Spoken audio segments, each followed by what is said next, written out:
Hello everybody, how are you going? And welcome to What Americans Really Think About Canada. The ones that are supposedly nice and polite and have plenty of land and nature surrounding them. Is that carried over to the American stereotypes? Hey, how's it going, eh? We're here in New York City, and we're going to talk to a bunch of Americans and find out about their neighbors to the north. Right. And how much they love them and what their favorite things about Canada are, eh? What do you think of when people say Canada? Canada, Canadians. The Funny, people eh? saying A all the time. Oh, it's cold. Cool. What are your favorite provinces over there?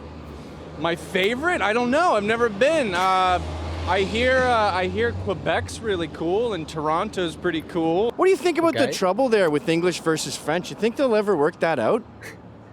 I think it's nice that it's French versus English. I like the French piece. What about this? Wait, Someone what? lives in your basement for 400 years and they're like, I'm going to move out. I'm going to move out. How about you just move out, eh? You ever been Hang on a second. I've never really thought about it like that. Just the few that they've got in there just going, oh, you know, we don't really want to be a part of Canada. We would rather be our own thing. We have our own laws and our own language and everything like that. But for him to go, what if someone just lived in your basement for 400 years? I can understand the turmoil. The thing that I don't entirely understand is the fact that she was going, yeah, I like the feuding.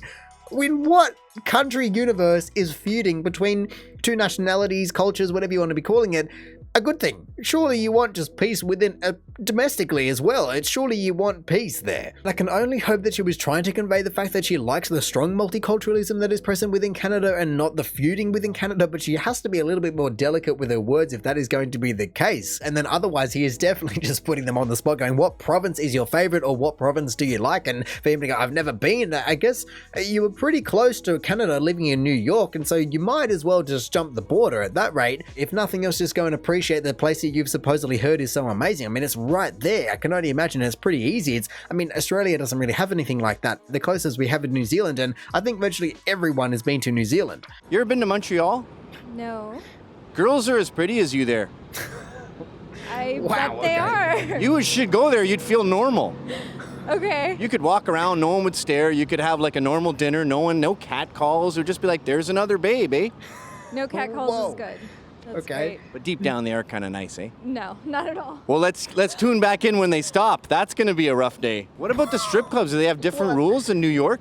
Fully nude. Fully nude. That's a lot for young man's eyeballs, eh? Oh yeah, especially when you're 19. Well, judging by his reaction, that sounds like it was quite a different thing to whatever Canada possesses, and I do then wonder what is the worldwide or international standard for such things, because if you're going to be coming from one country and then going to another country, it's going to be maybe confronting regardless, or either way. But speaking of confronting, this poor lady got absolutely thrown a left hook, as there is no way that when she agreed to do a little interview that she expected that to be said about her and her country and Canada overall. I mean, just to be going, okay, I guess you were complimenting me kind of, but then depending on where you are from, it's also not really a compliment because you're saying I'm average, and there's so many other things that are wrapped up in that, and I reckon she took it pretty well as well. She didn't just storm off. And even just down to the fact that he singled out Montreal, it's going, okay, you're going to be comparing our bagels, or you're going to be comparing our smoked meats, or what is it going to be? Because this is New York. They have a few things in common with some particular places in Canada, but no, that is not what happened. He threw her under the bus. Do you think the president here compares to the president there? Ooh, true question. Probably not. Probably. Seems like a great place. Would you ever go there? Yeah, I have been. Oh, where'd you go? I went to Quebec and Montreal and Toronto. Okay. Those are like the top three most popular. It seems like everyone here is talking about Montreal, but Montreal enough. seems like the least Canadian city there is, basically. That's fair. But I enjoyed my time there. Now, I don't know nice. if it's the glasses, but would you describe yourself as a nerd?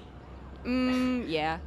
So the only Americans that know about Canada are nerds. You think we sound funny? Poor thing. Yeah, a little bit. We think you guys sound funny. You never even say, hey. I know.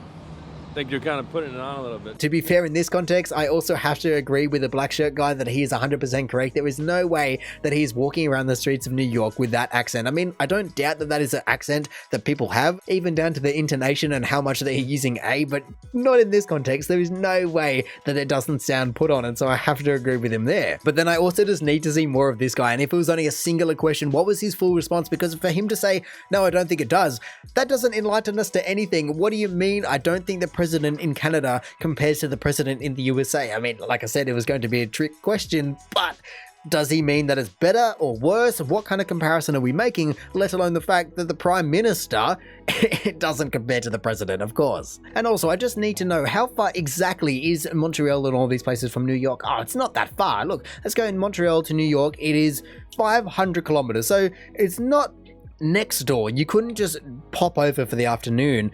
But still, it's just there. If you were going to make a day trip getting there, so to say, and then hanging out for a whole week or however long, it's very, very, very doable. And then even to go from Ottawa or Quebec, it's 700k. To fly there, it's going to take 2 hours, maybe if it's a really slow little domestic plane, but otherwise it'll take half an hour. Well, actually, what the hell's going on in Edmonton? Why does it have this? Wow, it's got a big ring road. I've never seen a city that really have that. I mean, I guess, yeah, that's weird. Wait, who else? Calgary kind of has one, but that is a perfect circle around Edmonton. What's going on there? Actually, is this a Canadian thing? Because Winnipeg has it. Let's just see. Is Ottawa's on the water, so probably not. Toronto's also on the water, so it's a bit more difficult. Montreal, yeah, no. Look, it's not like we go into Albany, there's just one big ring road, or we go over to Pittsburgh, there's not. So is it a Canadian thing just to have a ring road? I mean, I guess Kansas kind of does. Columbia, no. But Texas, if we go down to Texas, where are you? You're over here. Austin, not really. So why do they have just perfect rings? But San Antonio does. Interesting. I've never really noticed that with landlocked cities. I mean, if we come over to Europe, does London have it? Yeah, London does have it. Why? I mean, I guess it makes sense to be able to get around and not straight through, because to go through London doesn't make any sense. You'd never want to do that. But wow. I guess I've never really looked at the road infrastructure surrounding some of these cities. They all have rings if they're just landlocked. Well, there you have it, folks. Fairly predictable response. That's what Americans think of Canada. They don't. But I learned something much more intense. Whenever we do these streeters, and I'm speaking in my normal, new, Americanized voice, I get told to f*** off, I get ignored, I get insulted sometimes. But when I did the happy-go-lucky Kanaki Magoo, I got everyone talking to us. They're totally disarmed by the Canadian accent. So, Prime Minister Stephen Harper, if you were thinking of invading America, now is the time. Of course. I mean, let's just see. Is it 8 years ago? Okay, so there's a bit of a difference between now and 8 years, perhaps. But at the same time, it's interesting that, like he said, psychologically, people are so disarmed if you just completely approach the entire thing different. You go, hey, what you doing? What you doing? And then you throw in, like he said, or the last guy said, the black shirt guy, going, I think you're putting it on a little bit.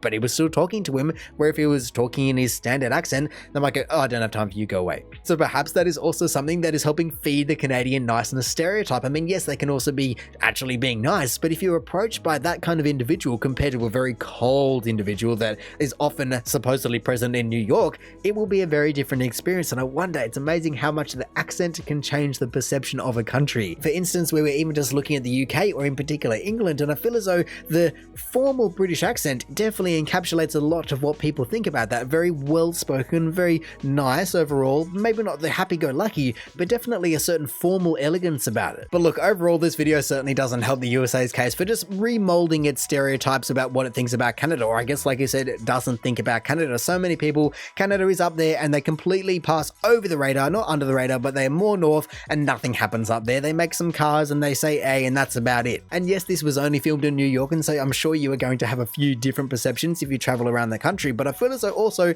like I said, New York is just there. They are fairly accessible and influenced, obviously not, but influenced by Canada's presence, where if you went to Austin, I can understand, but being right there and still just having no idea, never been, and all those things, it's pretty incredible to me.